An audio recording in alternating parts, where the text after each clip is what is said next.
The Kreshtari were evolution's perfect nightmare. For 8 million years, we had been the apex predators of the Andromeda sector, the species that made civilizations lock their doors and teach their children to hide when our ships appeared on the horizon. We earned that fear. My name is Vexara, and I am Kreshtari. My species stands 9 feet tall, with 4 arms ending in retractable claws that can slice through durasteel. Our exoskeletons are natural armor.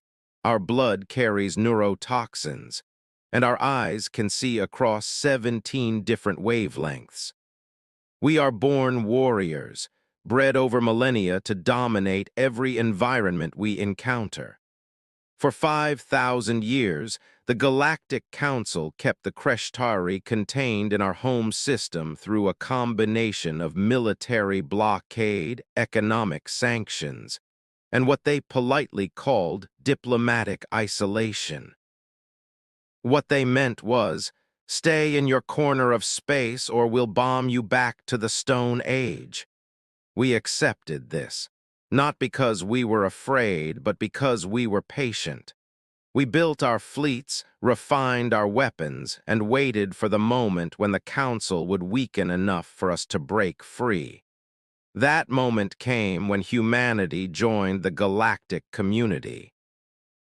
The Council was so focused on integrating Earth, a new, promising species with remarkable technological advancement and diplomatic potential, that their blockade of our system faltered.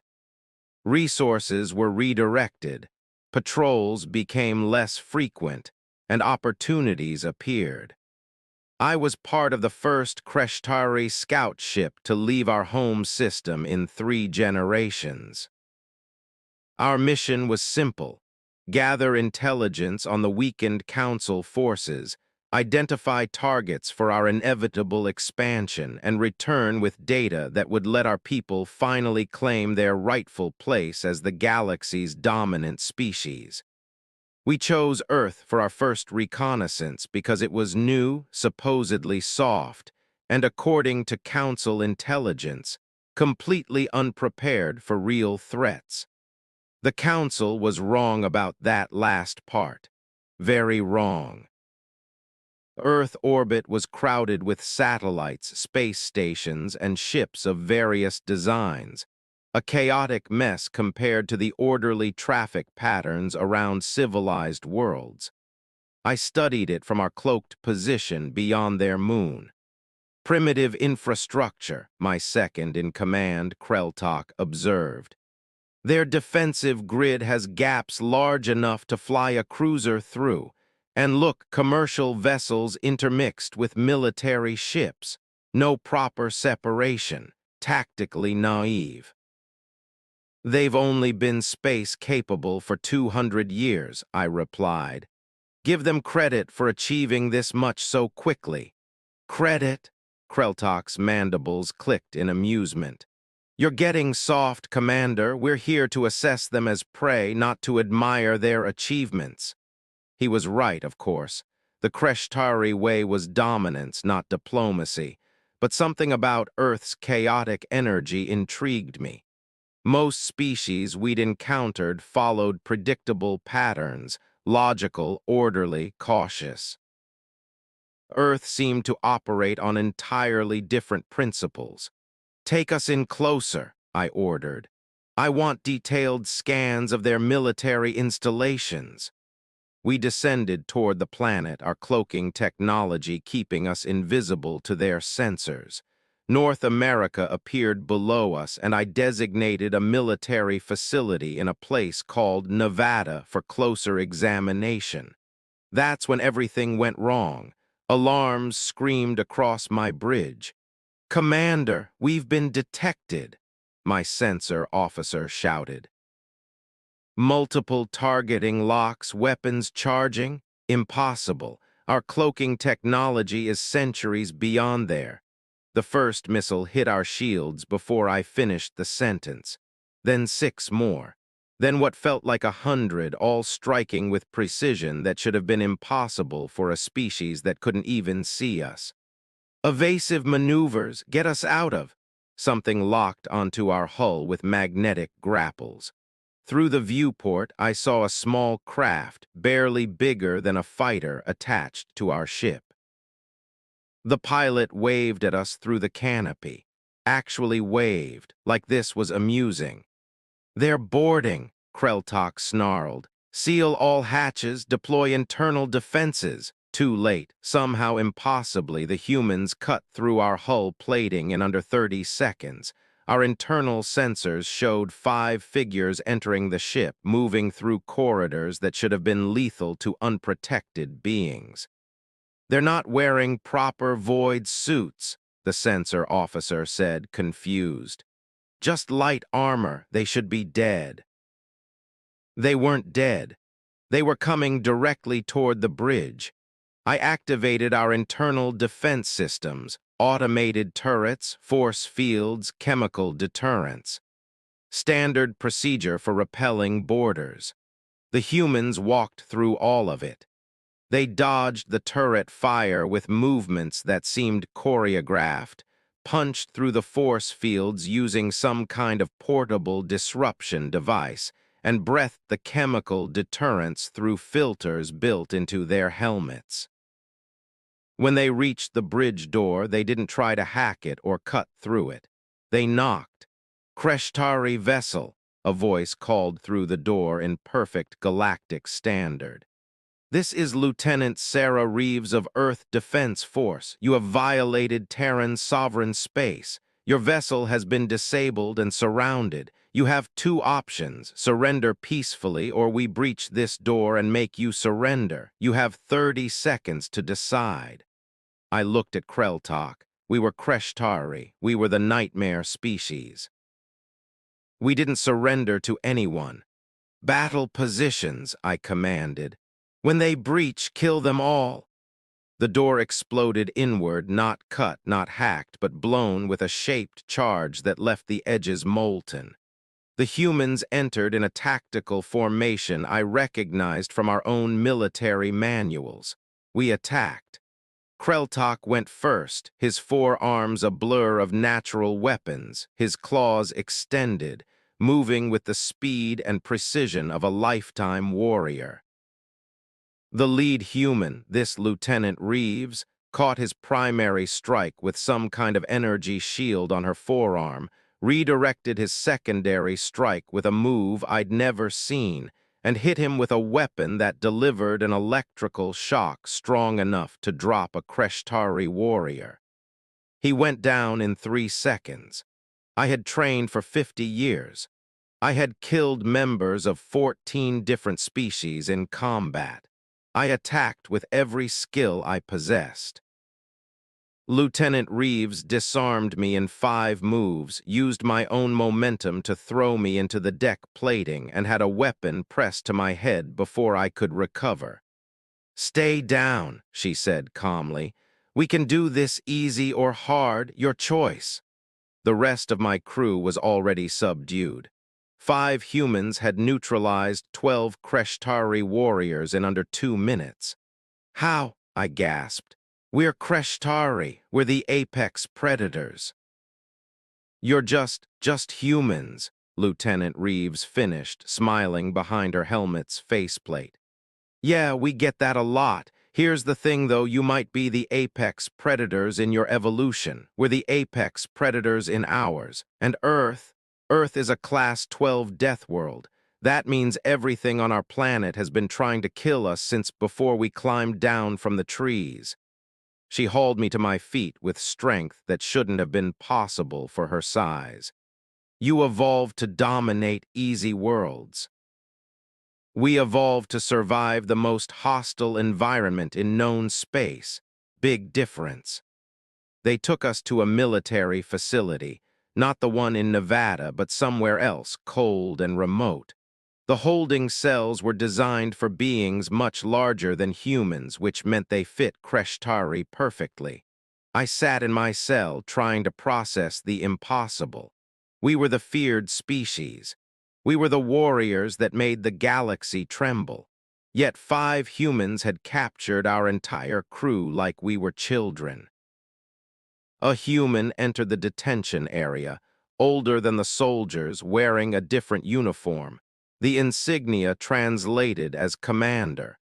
"I'm Commander James Mitchell," he said, pulling up a chair outside my cell. "I'll be conducting your debriefing, but first I wanted to ask you something. Do you know why the Galactic Council really kept your species contained? Because they feared us. Partially, but mostly because they were afraid of what would happen when you met us." He leaned back. "See, the Council did a psychological assessment of humanity before first contact, determined we were aggressive, unpredictable, and dangerously innovative. They almost decided not to make contact at all. Then why did they? Because they were more afraid of what we'd do if left alone. Better to have us inside the galactic community where they could watch us." He smiled slightly. "But they made us promise something first. If the Kreshtari ever left their home system, humans would handle it. Because they knew we were the only species that could." "You're saying we're alike?" I felt insulted and intrigued simultaneously. "I'm saying you're predators who evolved on an easy world and got really good at it. We're prey animals who evolved on a nightmare world and got stubborn about surviving. You had the evolutionary advantage. We had to get creative." He pulled up a hollow display showing comparative planetary data. "Your homeworld, 0.8 standard gravity, mild climate variation, relatively few natural predators besides your own species. You're powerful because you never needed to be anything else." He switched to Earth data. "Our world, 1.3 standard gravity, extreme climate variation, thousands of species all competing to kill and eat each other. We're not the strongest or fastest or most naturally armed. But we're the most adaptable, the most innovative, and the most absolutely unwilling to give up. That's what a death world does. It creates survivors who refuse to quit." I studied the data. I'd seen Earth's classification before, but never really understood what it meant. "You're saying we're obsolete. I'm saying you're different. Kreshtari are designed for dominance. Humans are designed for persistence." He stood. "Which is why we're going to make you an offer. You can go back to your people and tell them Earth is off limits, that humans are not prey. Or you can stay here, work with us, and learn how Deathworld species actually survive in the galaxy." "Why would you offer that? We're your enemies." "Are you?" He tilted his head. "You came here on reconnaissance. You haven't hurt anyone, and honestly, we could use someone who understands what it's like to be the species everyone else fears." Because here's the secret, Vexara. The galaxy doesn't just fear the Kreshtari anymore. They're starting to fear us too. And unlike you, we're not contained in one system. We're everywhere. I stayed, not because I was afraid, though the humans had definitely earned my respect, but because I was curious. What did it mean to be a Deathworld species? How had humanity survived where the Kreshtari's approach would have failed? They assigned me to a cultural exchange program. I lived among humans, studied their history, observed their behavior. And slowly I began to understand why the galaxy was right to fear them. The Kreshtari were predators. We conquered, dominated, and ruled through strength. We were predictable in our violence. You knew where you stood with us. Humans were something else entirely. I watched them argue passionately about trivial matters, then come together instantly when threatened. I saw them compete viciously in games and sports that mimicked warfare, then help strangers without expecting reward. I observed their art, which often depicted violence and death, alongside beauty and hope in equal measure. They weren't predators or prey. They were survivors who'd learned to be both. One evening, Lieutenant Reeves, Sarah, as she insisted I call her off duty, took me to something called a gym.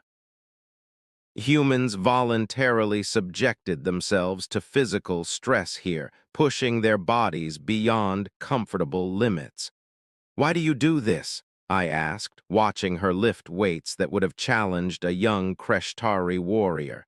"You're not preparing for a specific battle." "We're always preparing," she said between reps. "Earth taught us that survival means staying ready for whatever comes next. You can't predict every threat, so you prepare for all of them. But you're safe here, protected." Safe is an illusion. Earth taught us that, too. She set down the weights. "You want to know what makes humans scary to the rest of the galaxy? It's not our weapons or our tactics. It's that we assume everything is trying to kill us and we're fine with that. We expect disaster and we prepare for it. When the Kreshtari scout ship entered our space, you thought you were being clever. We'd been watching your home system for years, waiting for someone to try exactly what you did. You were prepared for us specifically. You're prepared for everyone." She started another set. "That's the Death World advantage. You evolved to dominate. We evolved to expect the universe to be hostile and survive anyway." 3 months into my stay on Earth, Commander Mitchell invited me to a restricted military briefing. I'd been granted limited security clearance as part of the cultural exchange program. "We want to show you something," he said, leading me into a situation room. "The Council doesn't know we have this intelligence yet, but we think you should see it." The display showed star maps, fleet movements, and what looked like invasion plans, not human invasion plans, Kreshtari.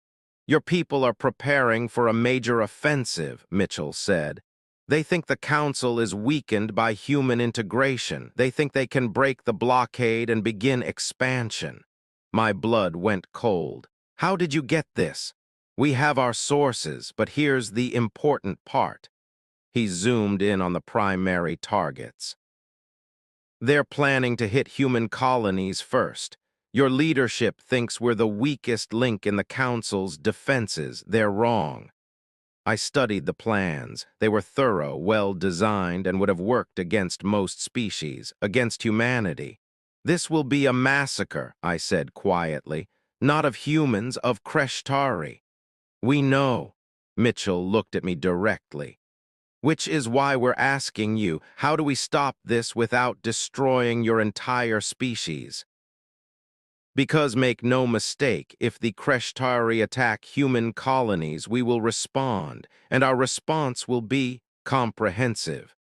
I thought about the 5 soldiers who'd subdued my ship, about the society that voluntarily subjected itself to constant preparation for threats that might never come, about the death world that had forged humanity into something both brilliant and terrifying. "You would genocide us," I said, not a question. "We would end the threat," Mitchell corrected. "That might mean genocide. Or it might mean occupation and forced integration. Or it might mean something we haven't thought of yet, but it would definitely mean the end of Kreshtari independence." He leaned forward. "Unless someone who understands both species can find a third option. You want me to betray my people. I want you to save your people, because they're about to attack the one species in the galaxy more ruthless about survival than the Kreshtari. And that's going to end very badly for everyone." I requested a communication channel to the Kreshtari High Command. It was granted, though I knew both sides were monitoring every word. The face of war leader Thakra appeared in the hollow display, my former commander, the architect of our expansion plans. "Vexara," he said coldly, "you were declared dead when your ship failed to return, yet here you are, alive and apparently cooperating with our prey." "They're not prey, Thakra. That's what I'm trying to tell you." One scouting failure doesn't make them dangerous, it makes you incompetent. They disabled our ship without us ever seeing them. Their soldiers defeated 12 Krishtari warriors in under 2 minutes. Their planet is classified as a Class 12 death world, the highest danger rating in galactic records, and they've been preparing for our attack since before we even planned it. I let that sink in. We are not the apex predators anymore. We were on our world. But humans evolved on a planet that would kill us in days. They're what happens when prey refuses to die and gets very, very good at surviving. Propaganda. You've been compromised. I've been educated. There's a difference. I pulled up comparative data, showed him everything I'd learned. The galaxy feared us because we were violent and strong. They fear humans because they're adaptable and relentless. We fight until we win or die. Humans fight until their enemies stop existing as threats. That could mean defeat, death, or, I paused, or it could mean alliance. Thakra was silent for a long moment. You're suggesting we ally with prey. I'm suggesting we recognize when we've met our match. The Krishtari are warriors, the humans are survivors. Together, we could be something the galaxy has never seen. I looked directly at him. Or we can attack them and learn firsthand why Deathworld species don't have natural predators, because they killed them all. The negotiations took 6 months. The Krishtari High Command didn't want to believe that humanity was a genuine threat.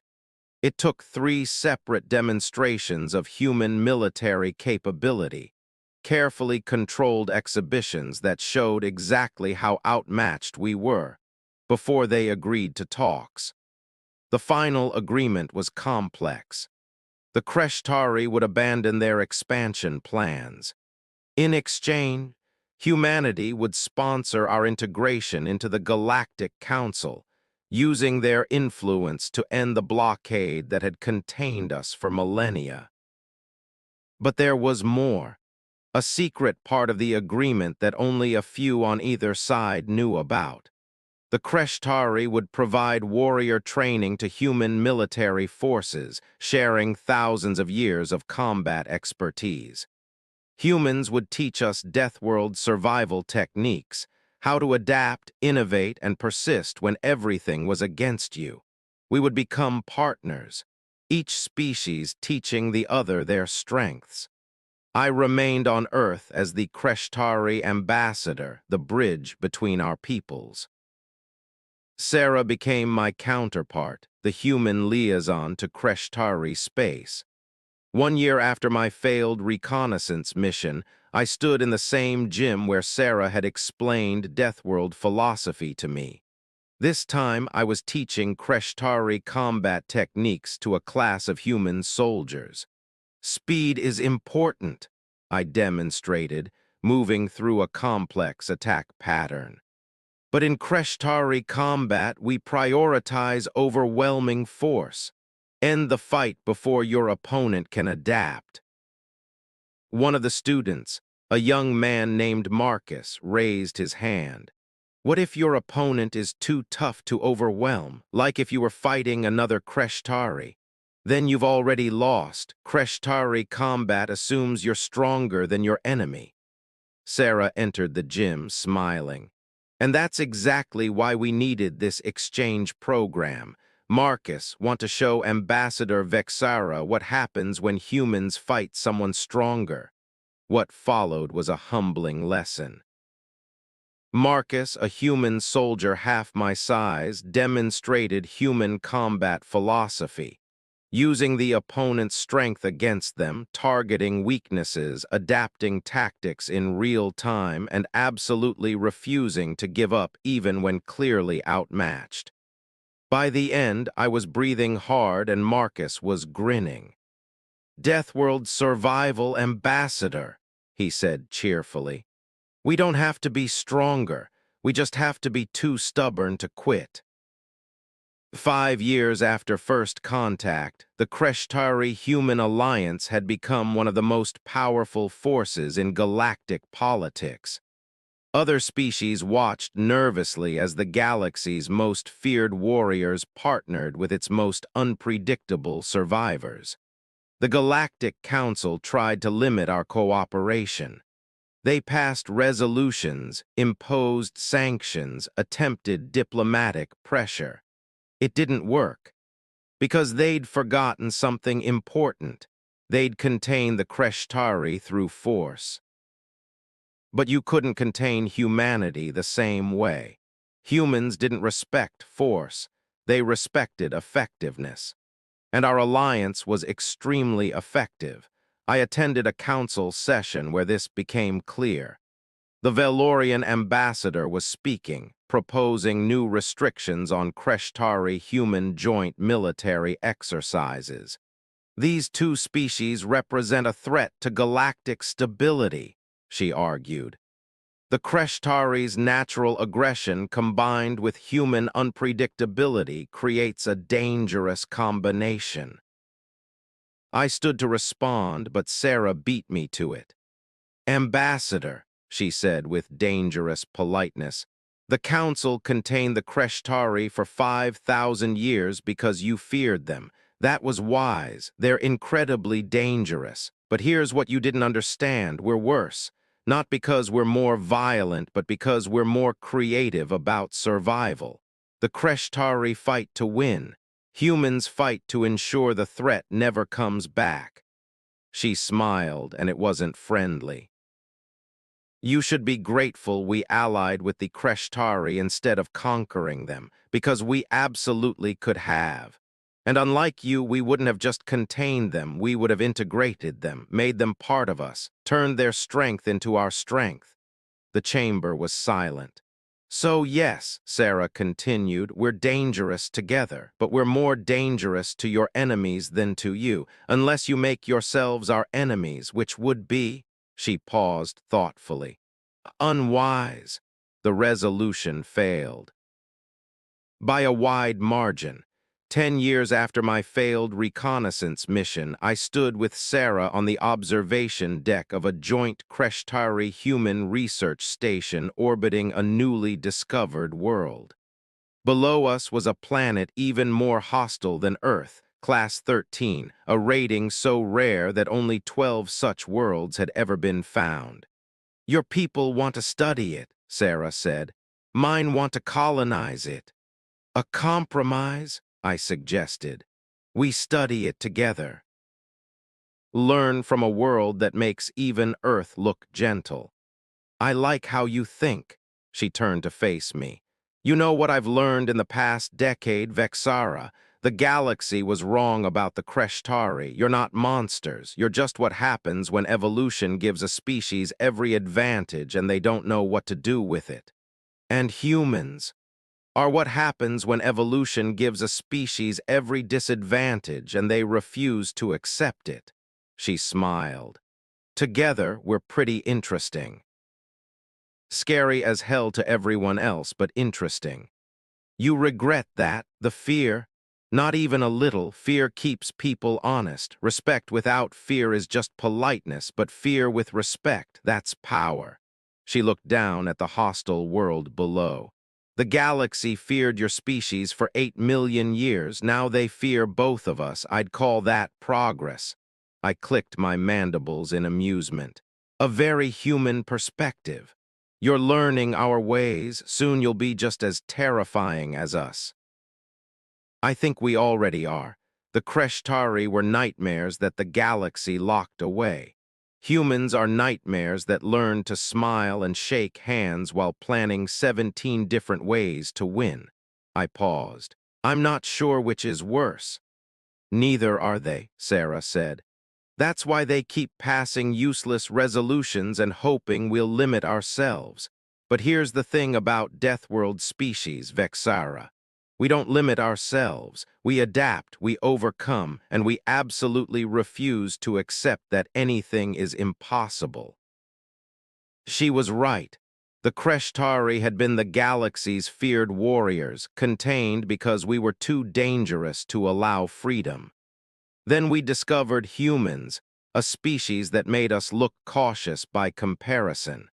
The galaxy feared the Krishtari, but they were terrified of humanity.